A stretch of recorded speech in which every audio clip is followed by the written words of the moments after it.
Can you hear me?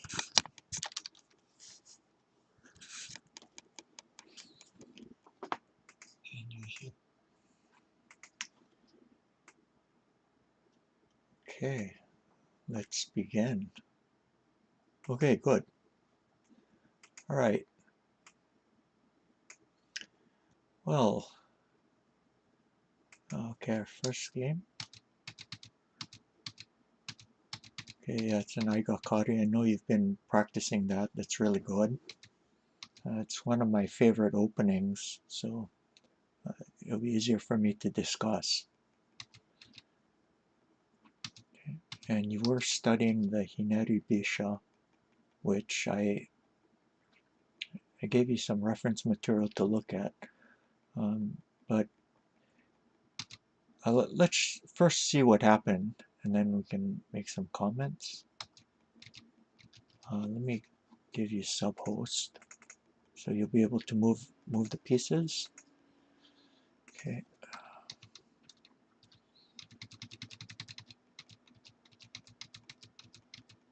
Okay, so your rook kind of got pushed around.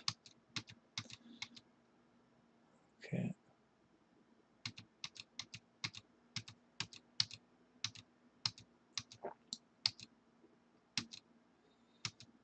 Oh, yikes.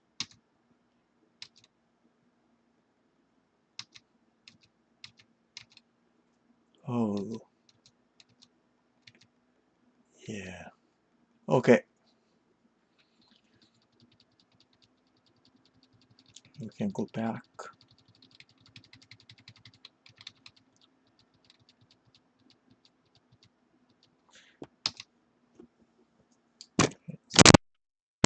Sorry about that. My mic fell down. Okay. So, did you notice in the normal hineribisha opening,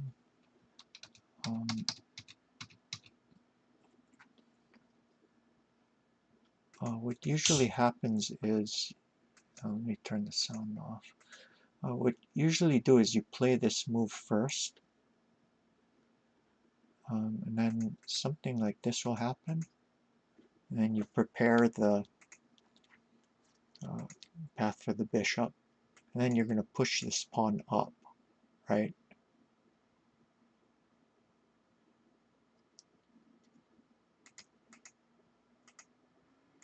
So, oh, maybe this first, and then you push here. Are you familiar with this?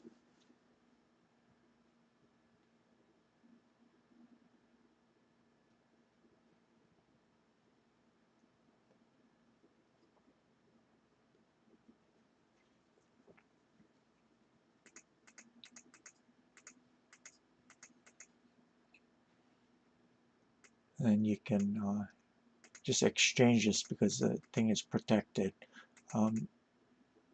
In this position, it's better that he moves the rook back like that.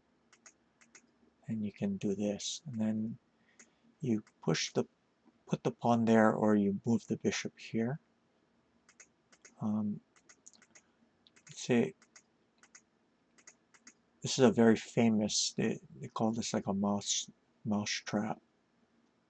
And then this guy comes over. So that's one of those tactics that that you should be familiar with. Notice that, let's see, in a position where if the pawns are pushed,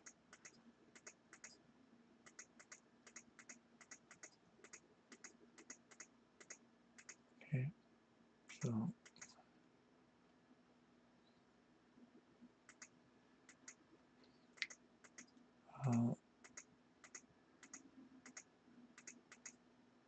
a move like this could be possible, so it doesn't, so the trap doesn't work as well. Actually, he could still take here though. So actually, maybe it does work. Okay. See, white doesn't have pawns in hand. Otherwise, he could drop here.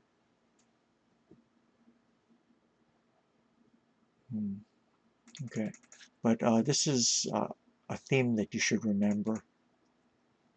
If you don't want to play this bishop here, what you could do is, yeah, most likely what's going to happen is, okay, he's not going to promote here, but he'll do something like this, or like this.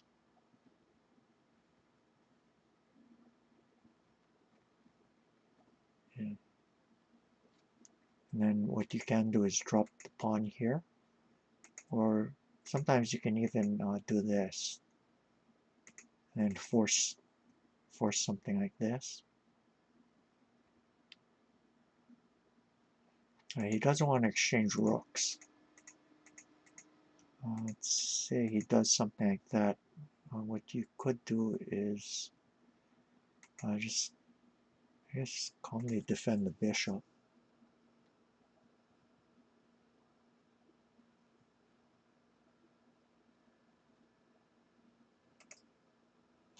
You have to be kind of careful because of that, and then this is going to happen. Also, he threatens that. So it is a little bit tricky. Yeah, sometimes this exchanging of the rook tactics works, but then you have to, just because you're used to certain patterns, that doesn't mean you should automatically play them. You need to calculate these things out to see if they actually work, because sometimes there's small details in the position that change, and then it makes the maneuvers not so good for your side. But it's one that you should familiarize yourself with, because it does come up kind of often. So after that, you'll probably want to do this and then move the rook over after. So maybe something like this. And then sometimes there's an opening called takokin. That means like a kite gold. See, the gold is kind of floating like a kite. So one of the ideas behind this is to prevent, well, to hinder sabaki from black side. So, do you know what sabaki is?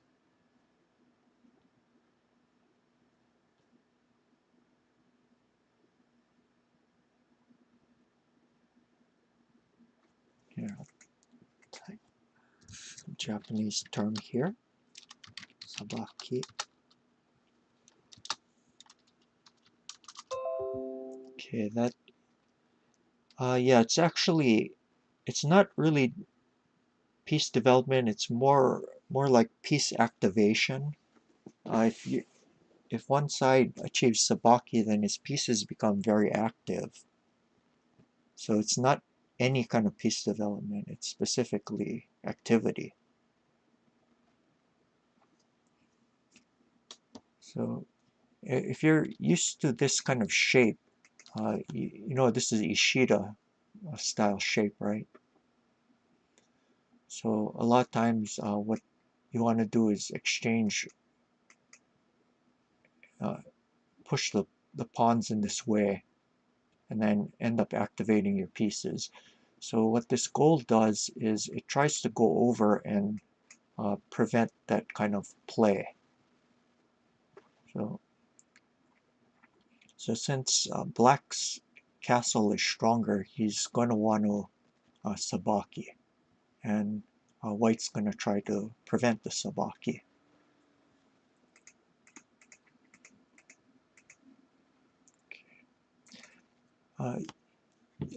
Did I ever tell you to keep a vocab list? If you're not doing so already, you should be. So add this word to your your vocab, sabaki. And then also add in various diagrams and examples if needed. So as we go along, we're going to see examples of sabaki, and maybe you can include that in your definition. So you should slowly build up a lingo.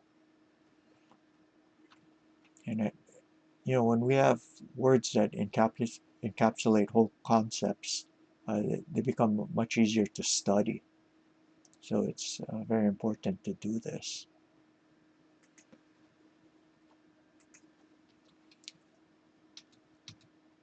Okay, but you notice here the position is different.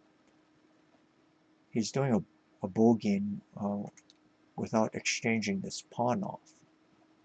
So we're not in quite the same position as the one that I showed you.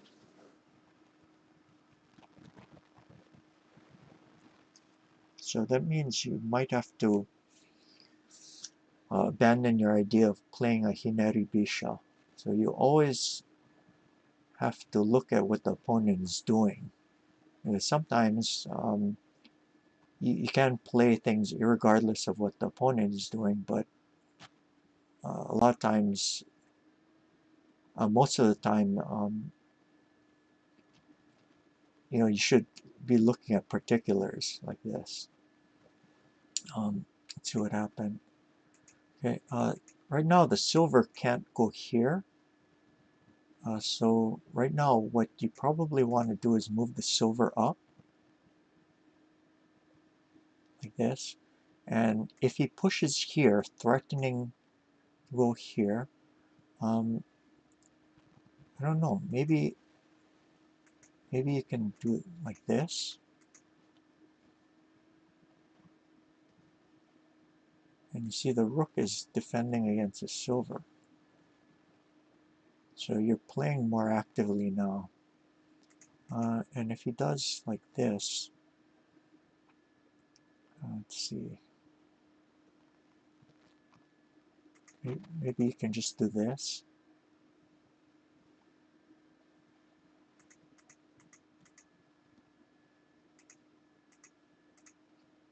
See, he's not going to be able to break through. You might even be able to attack the rook somehow. 1, 2, 3.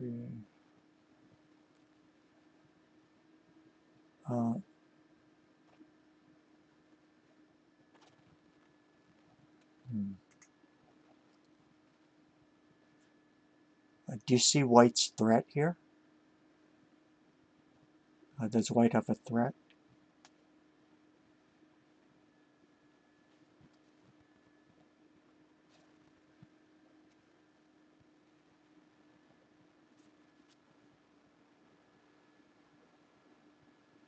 Pawn 8-5. No, for white side.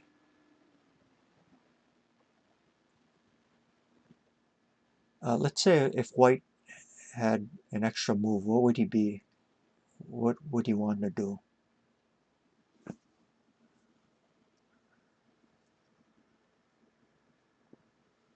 The thing is, if he has no threat, then maybe you can ignore it and do something else. That's why you always have to look for the threats for the opponent's side too.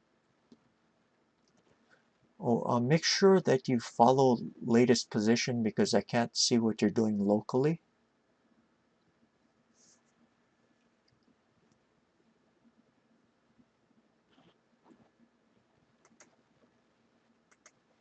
Yeah. Okay, so if it were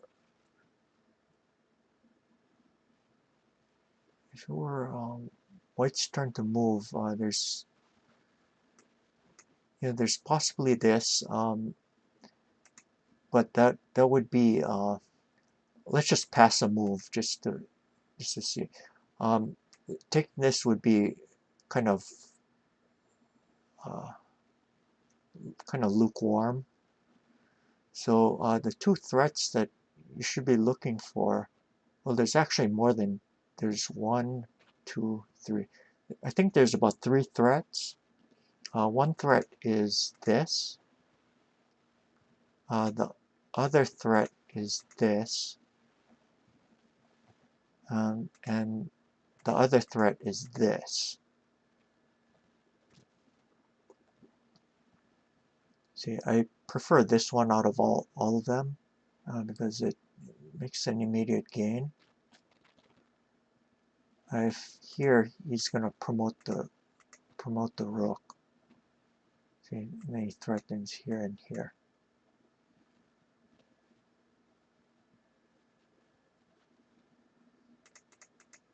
Okay. This also looks possible, but maybe he'll just do this.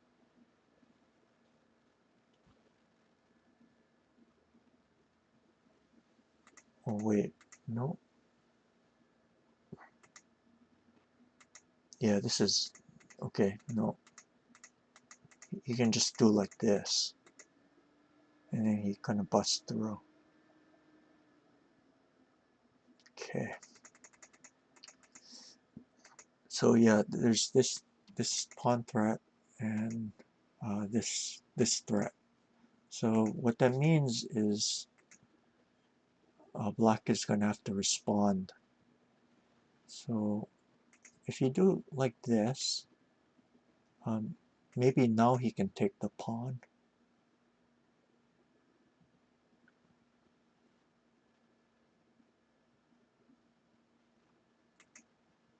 And knight up, he's going to do that.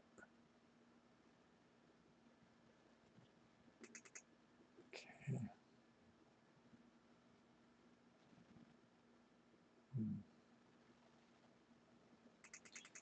Yeah. Okay. So maybe just dropping like here.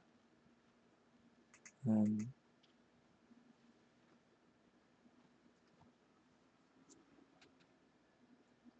okay, so he gained the pawn.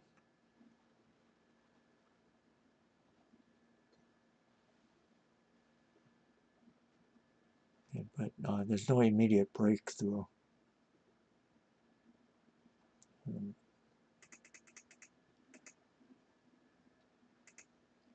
Another thing you could do is take this way. That way he can't grab.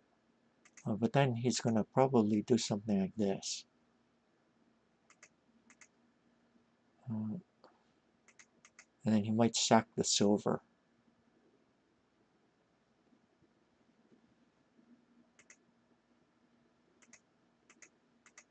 Like this.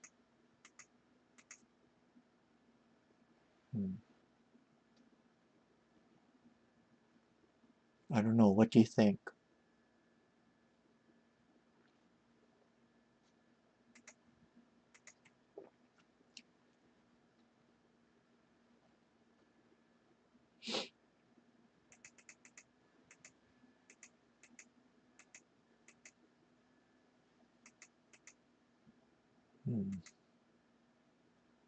I guess another thing you could do is this.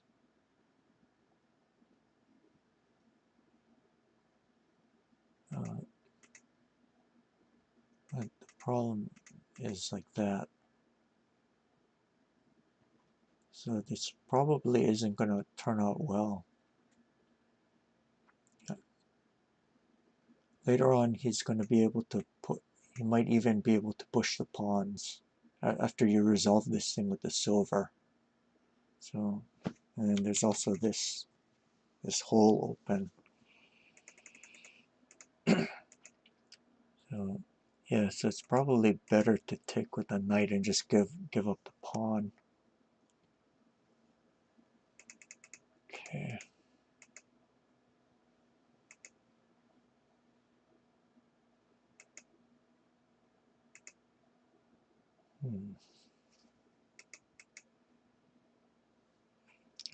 I was very curious about that. I thought knight 7/7 might not be good against a bogeying with the pawn on 8/5 like this, but it doesn't seem to be the case. Okay. Yeah.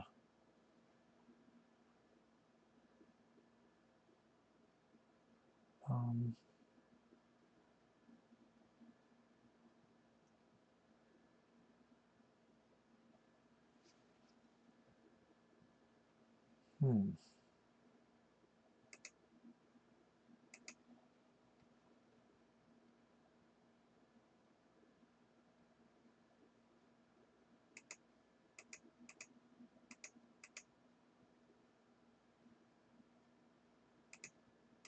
Yeah, then there's this.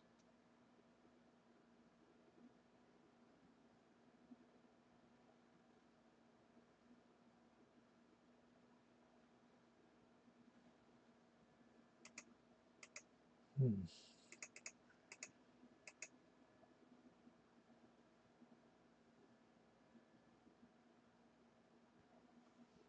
Okay. Well, let's go back. Okay. So this pawn push probably isn't a, I mean, it's not a bad move, but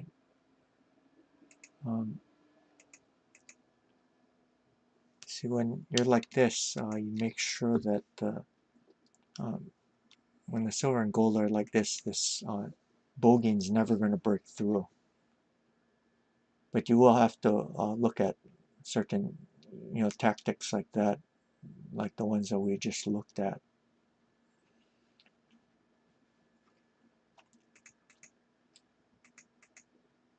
We could do like this.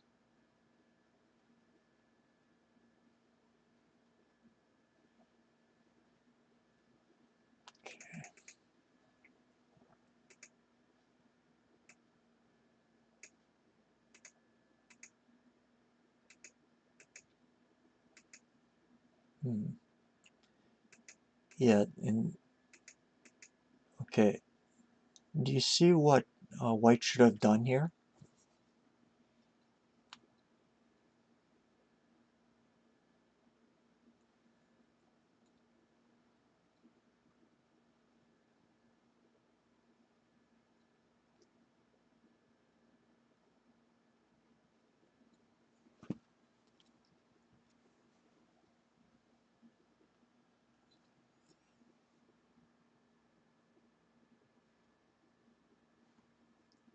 You mean 2-7, right?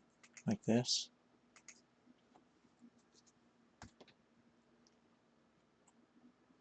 Yeah, this is going to be very bad for black. Now, you see, because this edge pawn's been pushed, it's going to end up in white's favor. He can do this. He needs to get a pawn in hand. Okay, after that, you can take this way.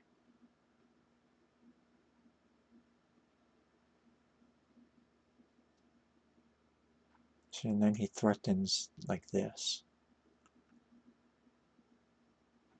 If he does a move like this, do you see what white is going to do?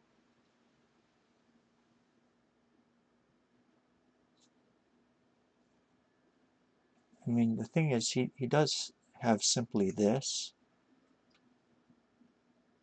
That's natural and good. Another tactic that you can consider is dropping a pawn here. And then after it takes here, then you drop the rook here. And then you're going to win, he's going to win one of these pieces.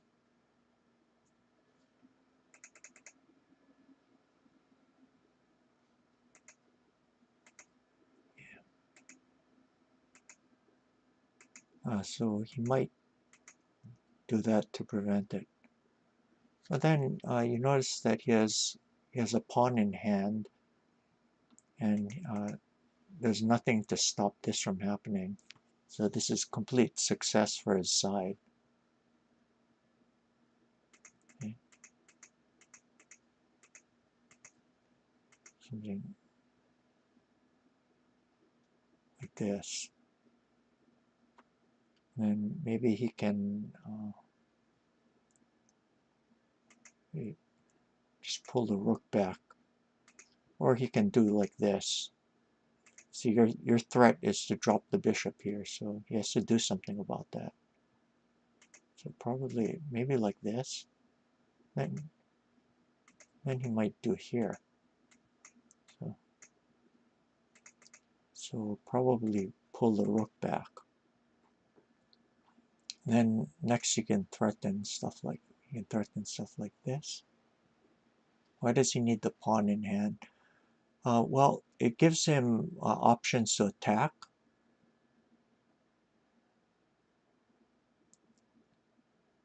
So right now, by trading off the pawn, you notice his rook is free to move around. When the pawn was like this, you notice he's blocking in the rook.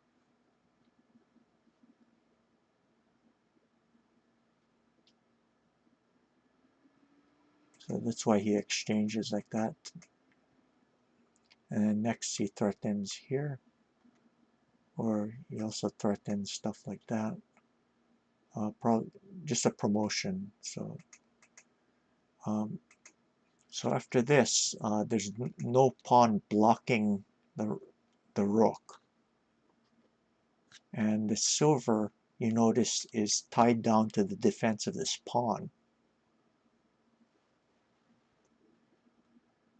So in this example, we can say that white managed to sabaki his rook and silver.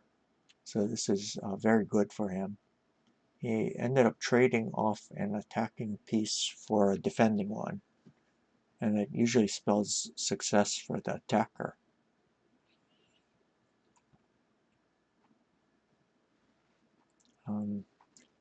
Also with pawns in hand, say he can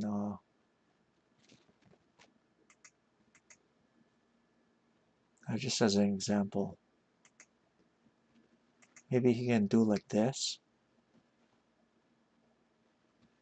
threatening to take.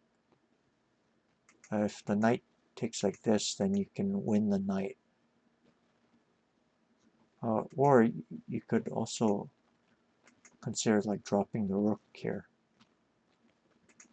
So with a pawn in hand, whenever you have pawns in hand, it helps you in both attacking and defending. So in this case, for white, it opens up an attacking front on these, in these kind of squares. So very important.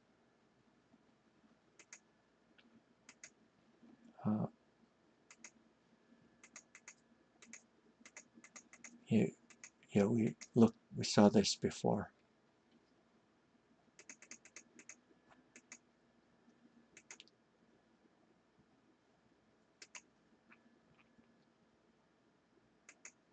He also has the option of dropping like this and just threatening to promote next. So a lot of options.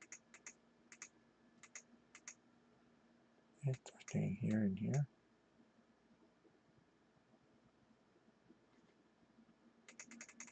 Yeah.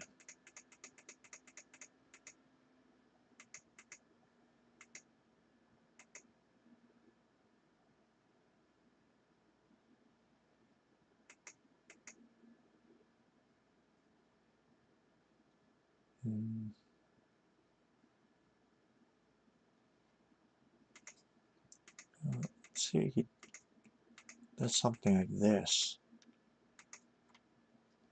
I guess at the least he could just pull this guy back. Oh wait, he's gonna do this. I mean, he can do that or this. Probably this.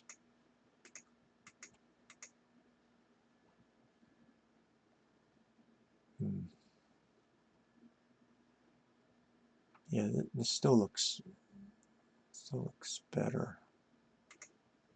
Oh, he might try this. Okay, if not that, another thing he can do is Looks like he can just sack the rook.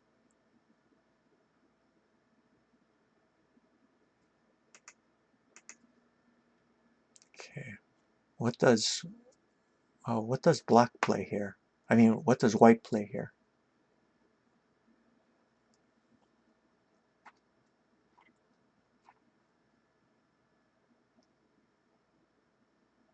He has a very nice move.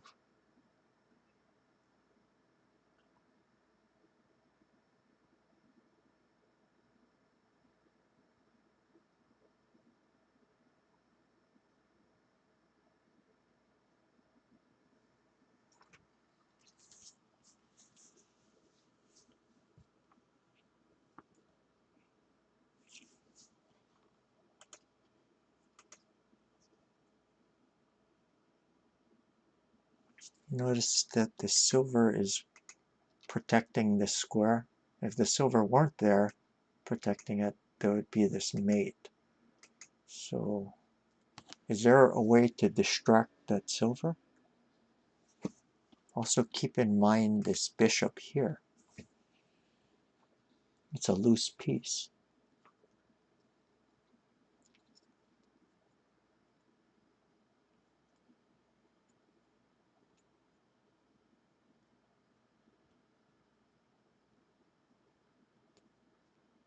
Yes, rook a8. So immediate threat is this. Rook cannot be taken, otherwise there's going to be mate there. So that means that after,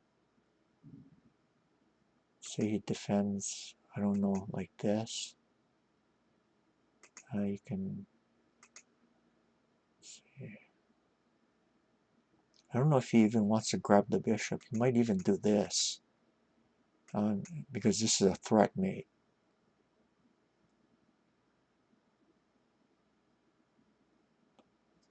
So he threatens that and he threatens this.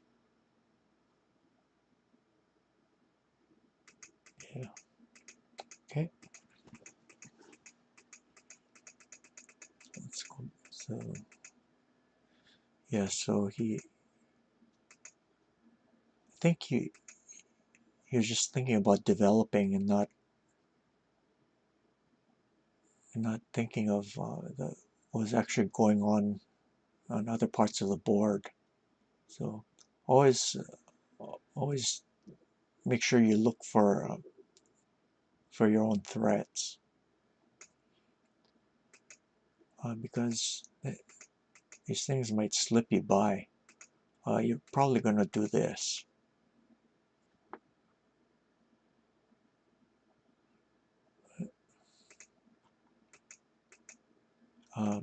Because of this. So I have to be careful about that.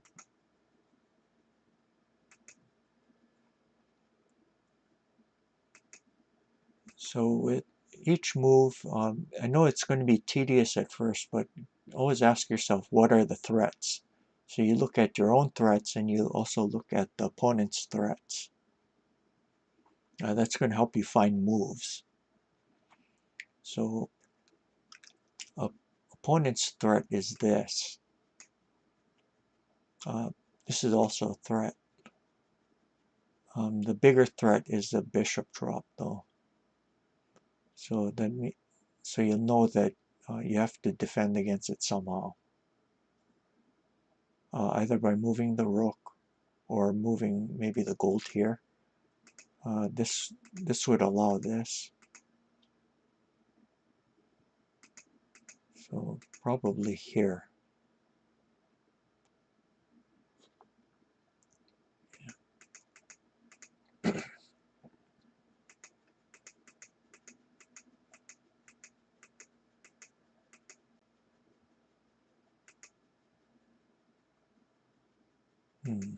Maybe here. You don't want your rook to be become attacked. So you might do that, or you might do this. But yeah, he's definitely white for choice.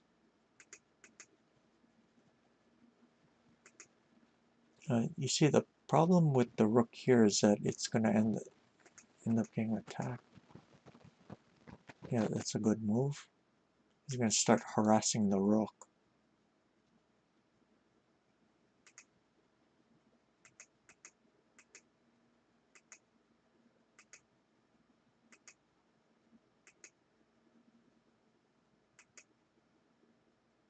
Hmm.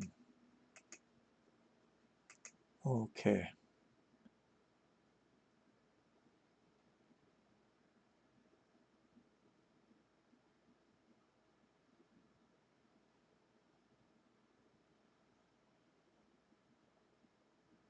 Hmm. Okay, what do you think you could try to play here?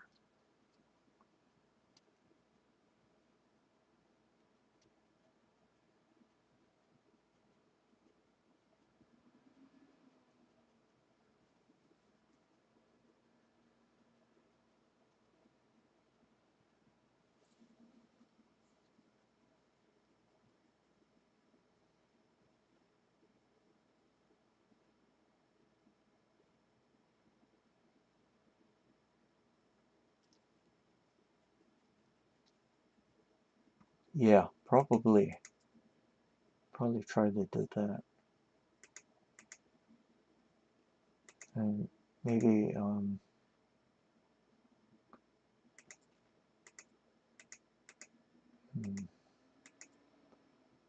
maybe it's gonna do like this.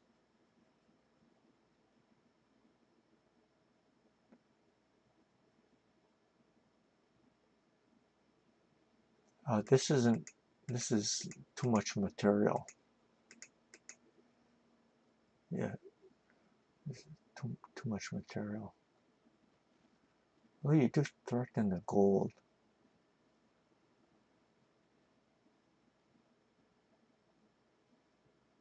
Maybe here.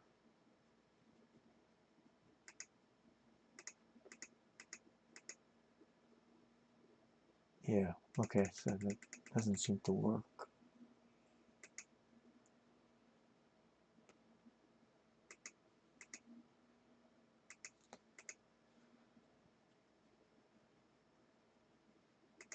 Mm, yeah. Okay. This is just fail. Yeah. He can do stuff like that next. Hmm. Okay. Yeah. So the position is looking worse and worse.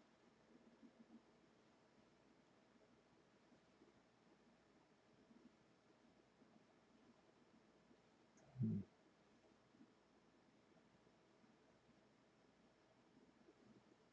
Um. Do what other moves are you thinking of?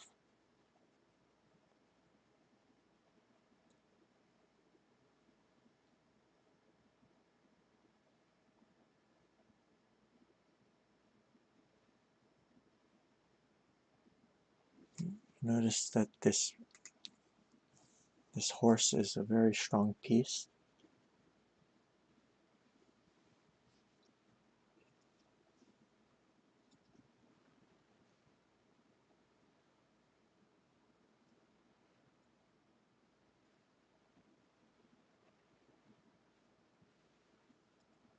So since it's such a good piece, you might want to try to exchange it. So that comes in mind.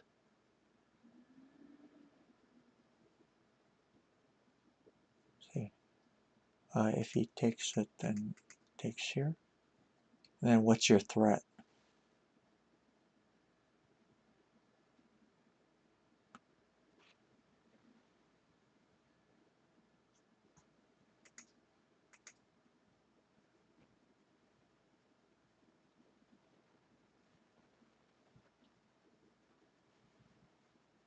Yes, good. So okay, so probably he's gonna, I don't know. maybe do like this.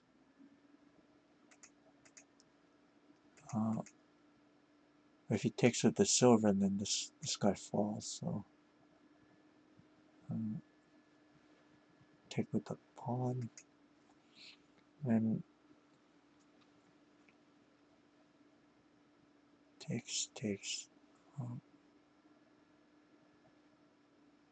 Then maybe this can be considered.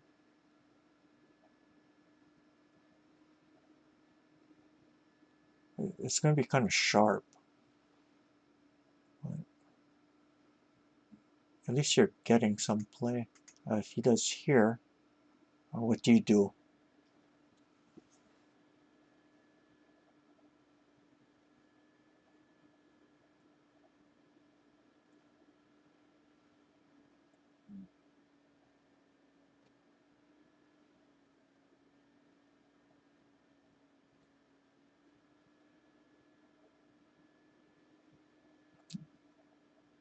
Is exchanging bishops good? And drop it again to the same place. Okay, so if he does that, he's going to recapture with the, he can recapture with the silver. So, and then something like, whoops, something like this, and then maybe he can, I don't know, do this.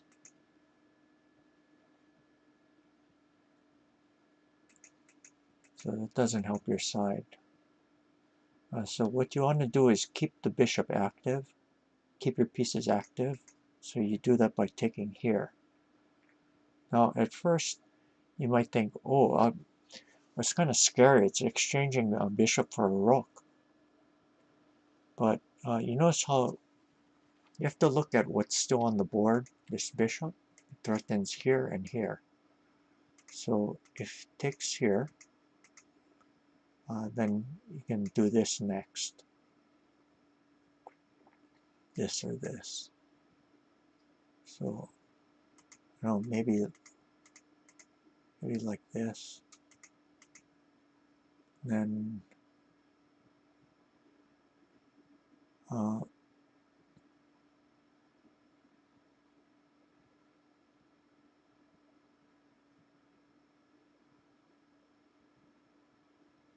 okay.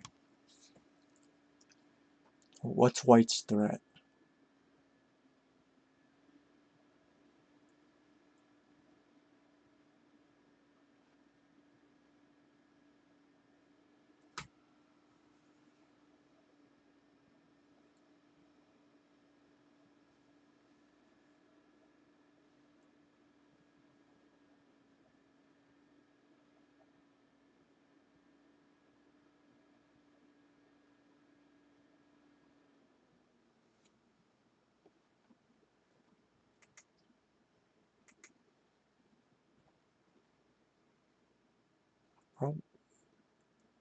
I'd say one of the threats is dropping the rook here. That way, by harassing the bishop, he's attacking and defending at the same time. The other threat is this. So, but probably this one is going to be kind of unpalatable. So, what he could do is like this.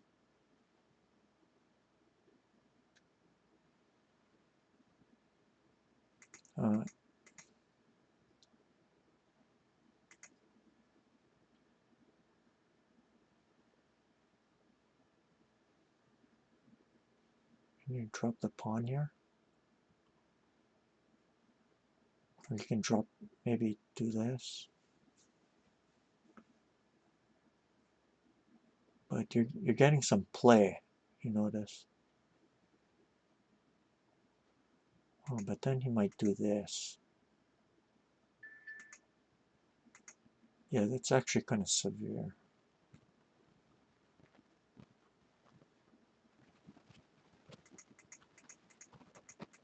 is going to do like this.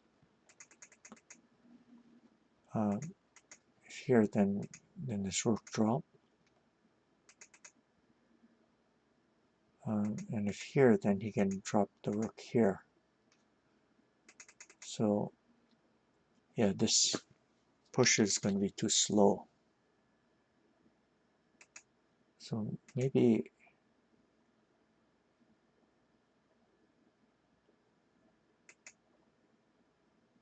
like here.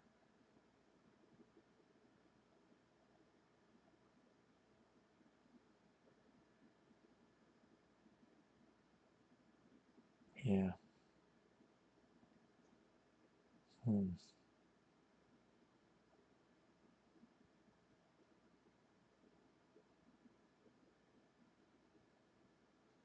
I don't know.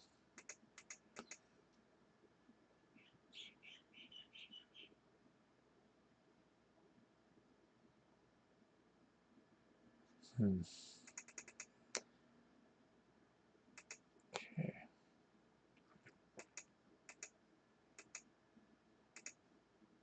Or maybe here. Yeah. I don't know, maybe you can just keep pushing the thing away though.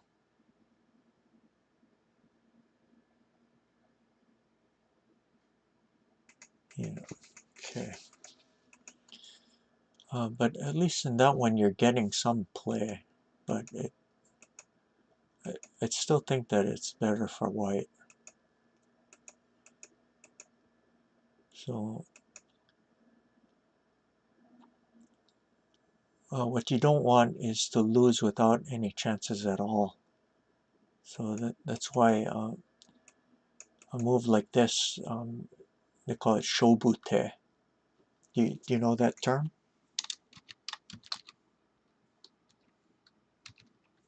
Shobute. So add that to your vocabulary list.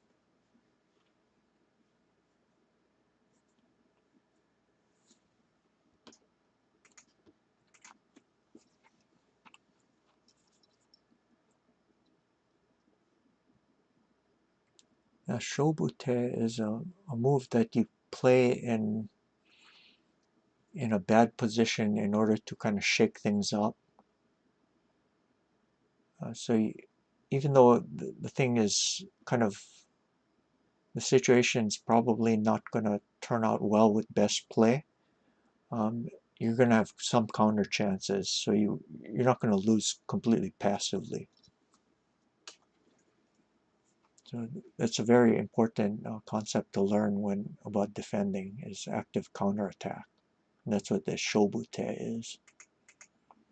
So this in conjunction with this. Okay.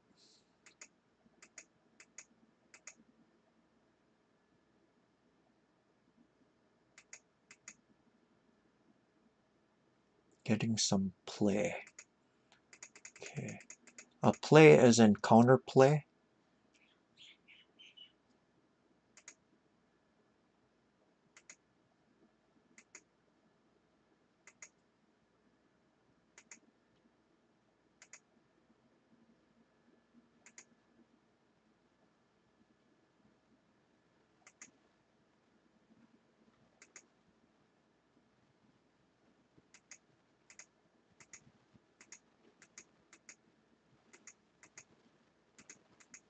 You see, you're getting counterplay.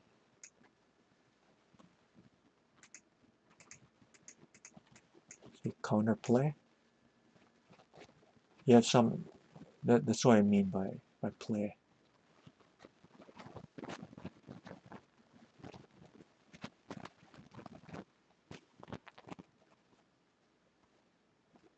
You see, what you end up doing is with your activity, you end up posing problems for the opponent to solve, and sometimes the opponent won't solve them correctly. So it gives you counter chances. And sometimes, even though if it doesn't turn out well, it's preferable to to do this kind of thing rather than go down passively where you have no chances at all.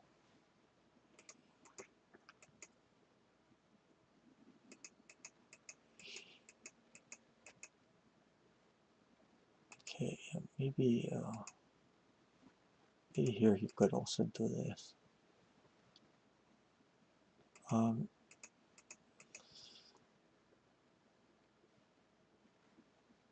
Yeah.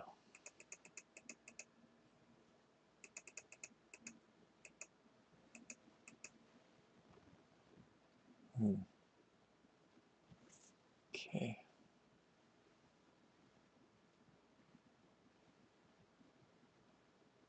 So white threatens here.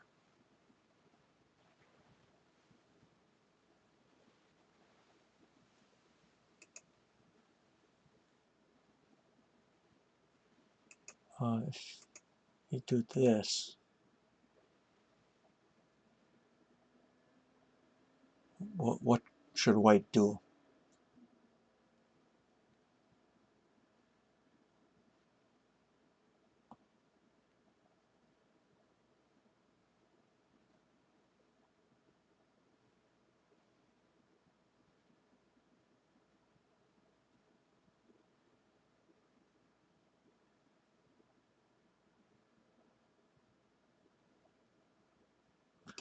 Let's see. If he takes here,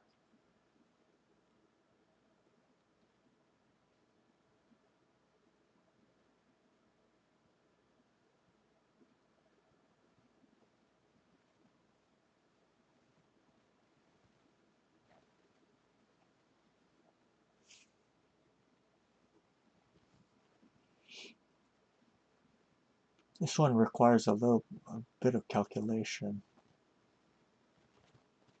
but it's not a really long line.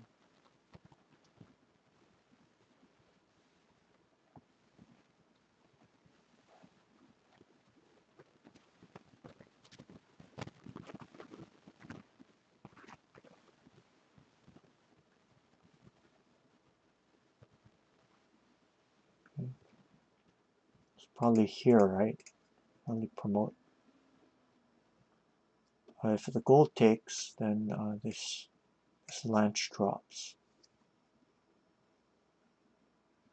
Let's look at it. And probably maybe here.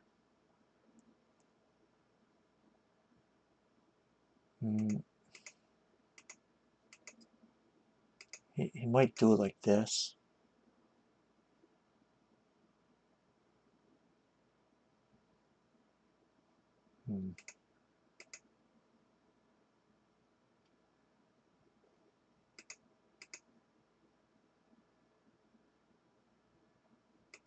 Yeah, it's getting kind of complicated.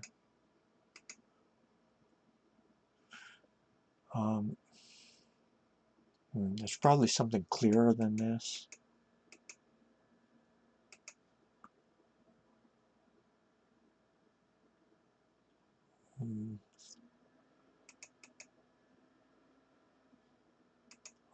Maybe he might do this.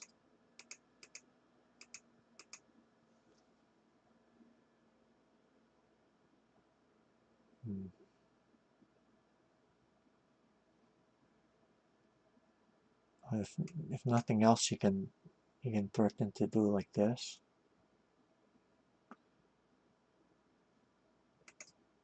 So maybe here, or maybe like here.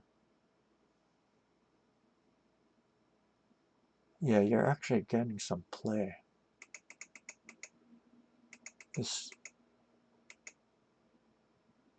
This idea is kind of slow, that's why. It's going to take 1, 2, 3. 3 moves. Why didn't Sante take with the silver at move 57? Yeah, he could do this too.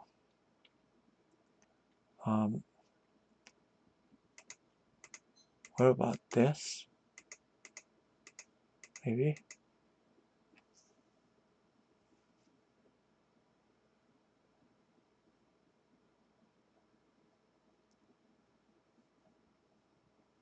It's a possibility.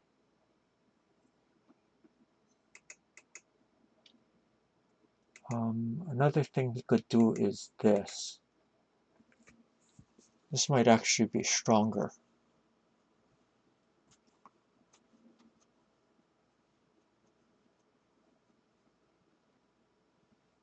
Yeah, this actually looks a lot stronger. So if silver takes and the rook promotes, gold takes and the silver drops. Also, if gold here, then promotes. So this pawn drop is pretty severe. That's why taking with the gold is forced.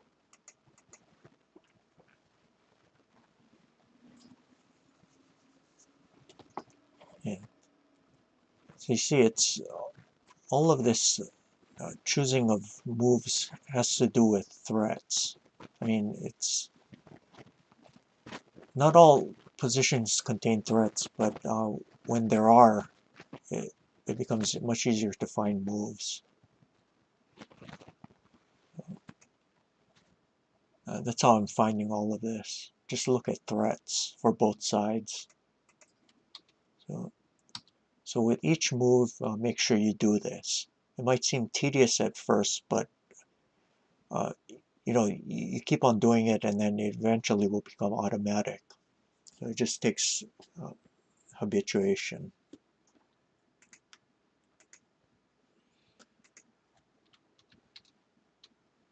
Yeah. So this might actually be a little unclear.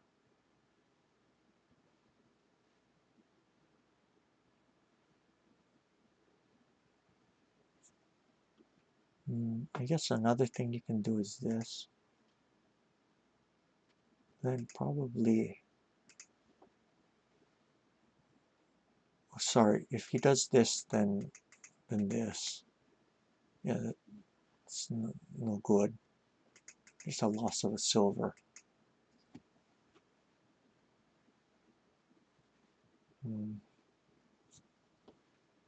Yeah, this actually looks pretty good.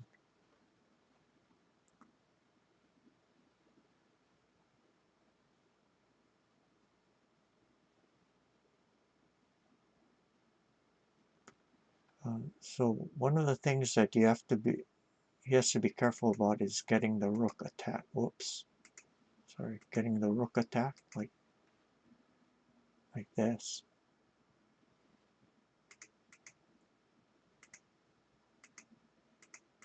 Maybe you can do like this,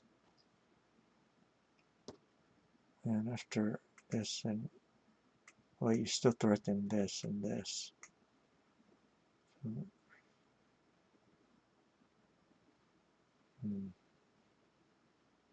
Yeah, it doesn't look good. Maybe instead of that, you can drop the silver here. So what you want to do is end up defending by attacking his attacking pieces. King runs here, and I don't know.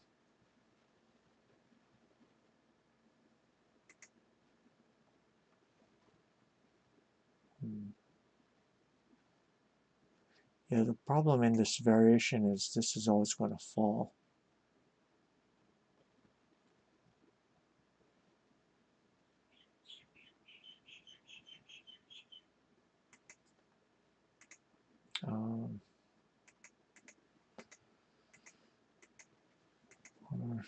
I don't know. Yeah, like this.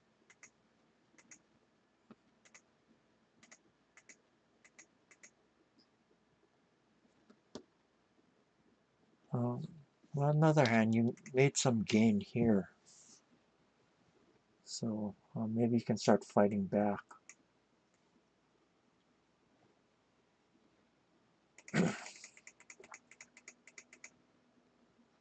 Yeah, so you always want to look for sources of play. And in this case, it would be against this rook.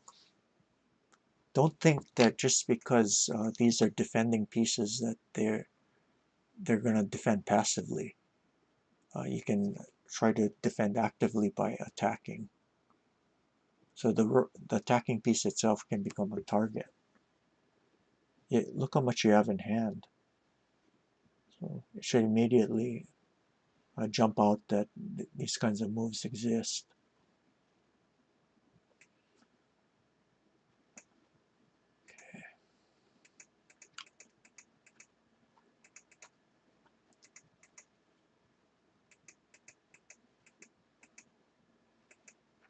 Okay. Yeah, the rest of this was just downhill, so there wasn't any real chances. Did you have any questions about this game?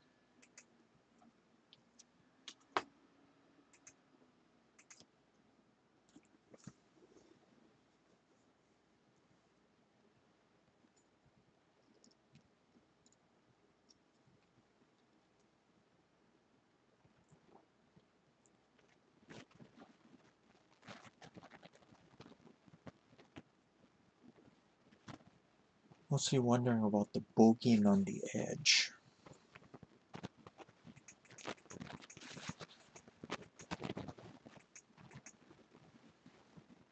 Okay.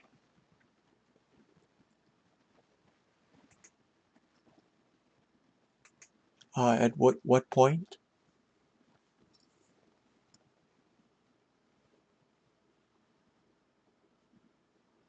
Yeah.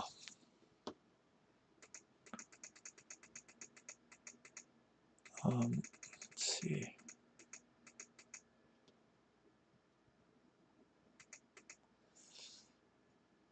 So here, yeah, just do this. If he exchanges like this, you could take like this. You might even do like this, but uh, whoops, sorry. So there's some tricky things. Maybe like this.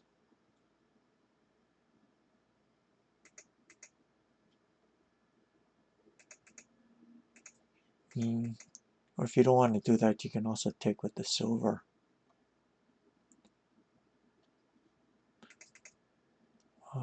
So he's probably not gonna do that, and he might, if he keeps wanting to do this idea, he'll probably push like this.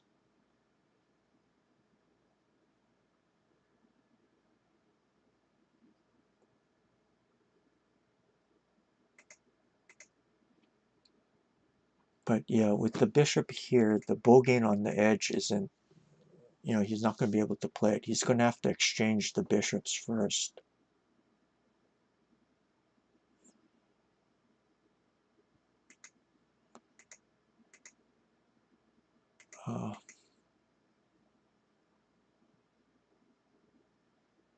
Okay, and then this is a threat, right? So he's going to have to do something about it. And then maybe next he can play here. But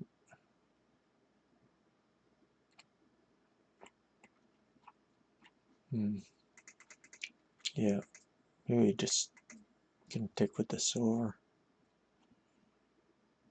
Hmm.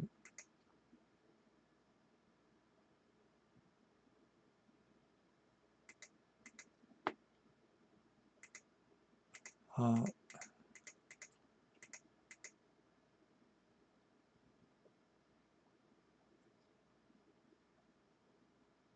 hmm. It's a little worrying since the king is closer to the side of the board. But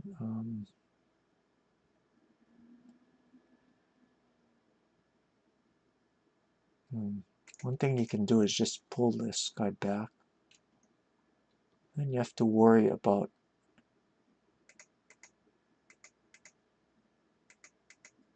like this.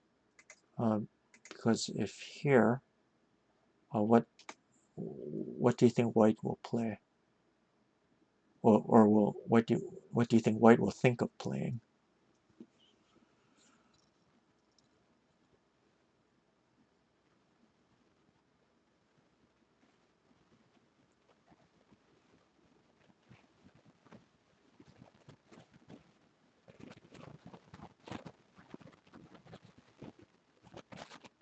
Yeah, that is one.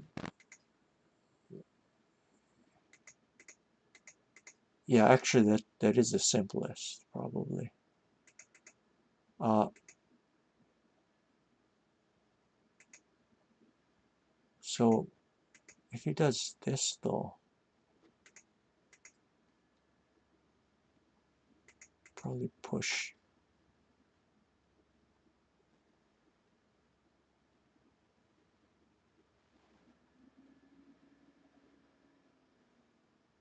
Hmm,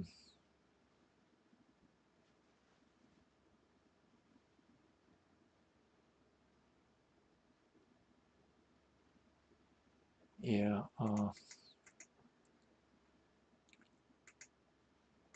Yeah. On this, you probably want to play actively and take here.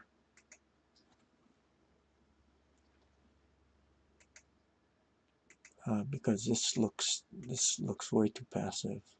Yeah, you can take here. Another thing you can consider is dropping bishop here. Um, he might do things like this.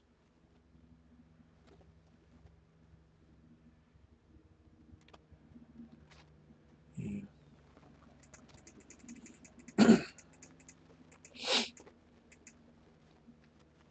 Okay.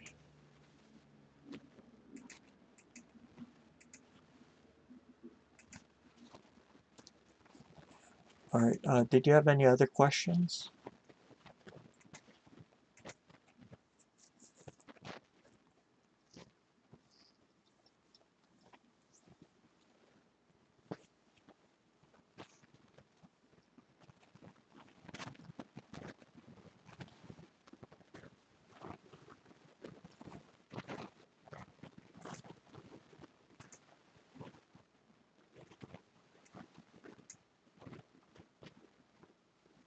Yeah. Okay. Yeah. Maybe we should save the Joseki thing for next time. I can I can be a little bit more prepared about it, and then present something a bit more comprehensive. The main thing in this, I I really wanted. Okay. Let me ask you, what did you learn from this game, or this game review?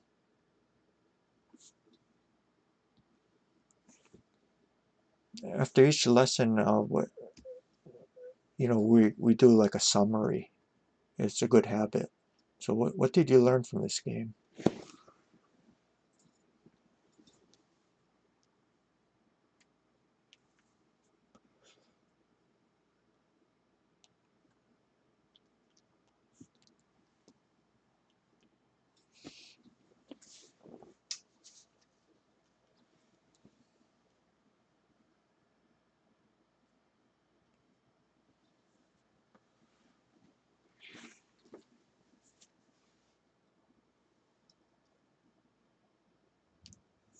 Yeah, why is it helpful? Why is Shobute helpful for defense?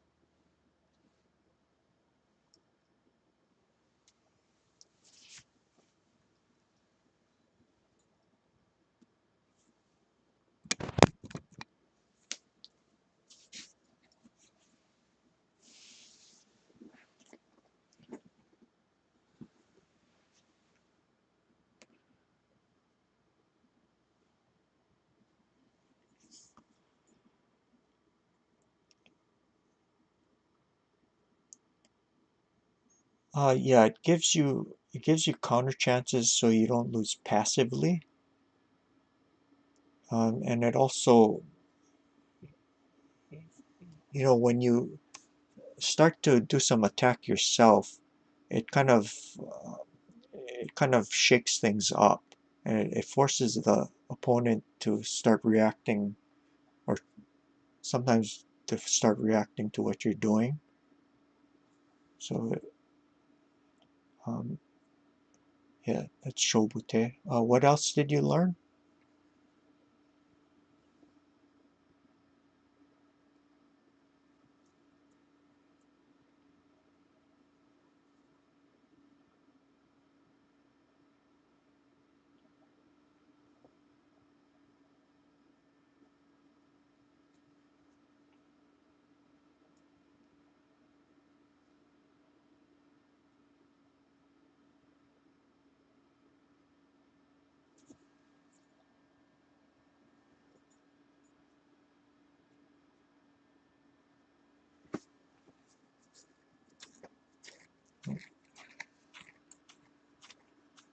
Yeah, sorry, I can't see what you're moving.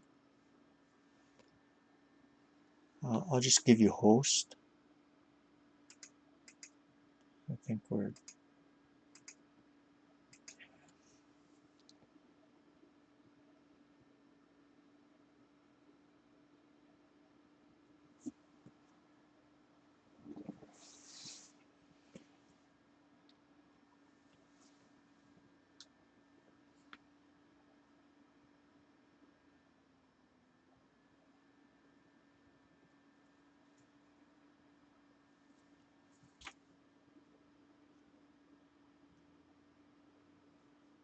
uh,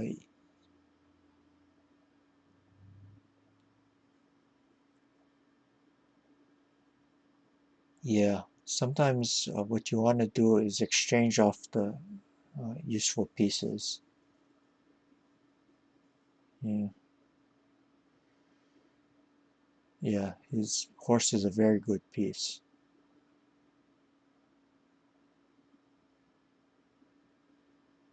Okay. And did you learn any? What else did you learn? I'm hoping that you get this one thing in particular, if nothing else.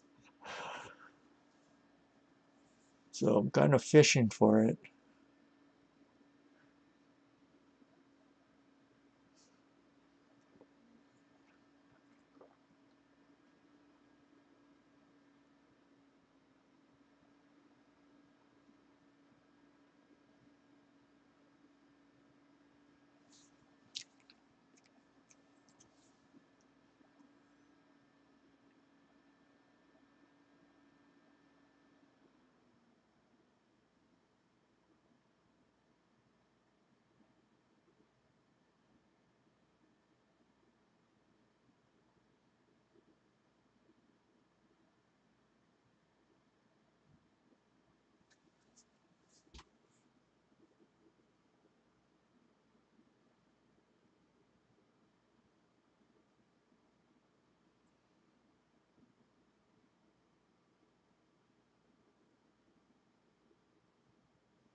Uh, yeah, that's one of them. But what I was hoping that you'd find, would say, was that on each move, look for threats, both for yourself and the opponent, and that helps you find moves.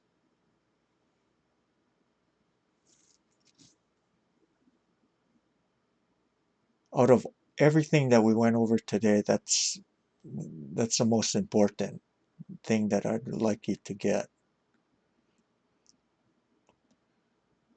Uh, the thing about threats are that they're very immediate. So if you don't see them, the valuation of the position can change for the worse, immediately.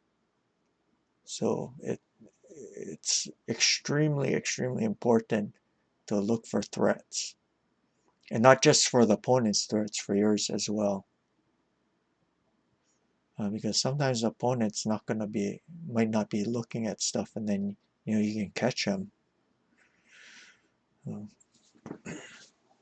yeah. Okay.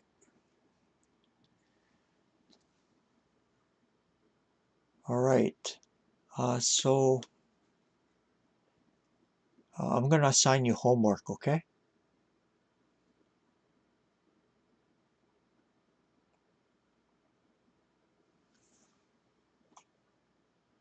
Have you been doing Sume Shogi?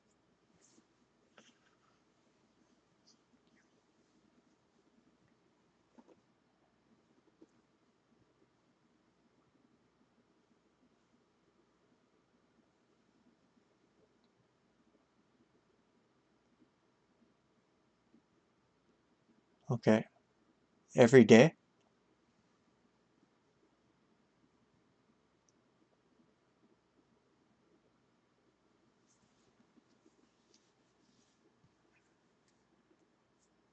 Yeah, make sure you do a few every day. It doesn't have to be a lot, but it should be consistent.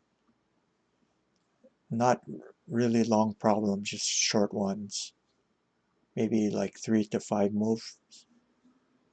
Maybe do like 2 or 3 a day, but has to be consistent. And if you happen to miss a day, you don't have to play catch up. Just go on and do your few. But very important to keep your calculation skills sharp. Okay? And when you're playing your games, what I want you to do is ask yourself, with each move, what's a threat for me and what's a threat for the opponent for each move. Okay?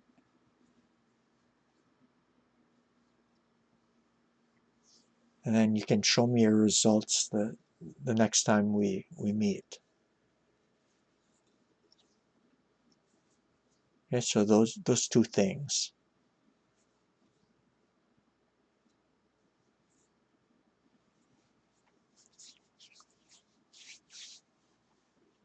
Good? Okay, great. So every day, let me know that you've done your Tsume Shogi. I'm gonna be checking up on you and holding you accountable for it. So you send me a message on Discord. And if you have any other questions, feel free to ask. Okay? So I hope this helped you. Uh, the others people who are watching, thank you for joining us today. If you have any questions or comments, you can reach me at alexi2539@gmail.com. I am available for private lessons, and if you found that this helped you or was entertaining for you, please consider supporting the stream with donations. You can do that by clicking on the blue Pac-Man ghost where it says donations. Thank you again, and I'll see you guys next time. Bye.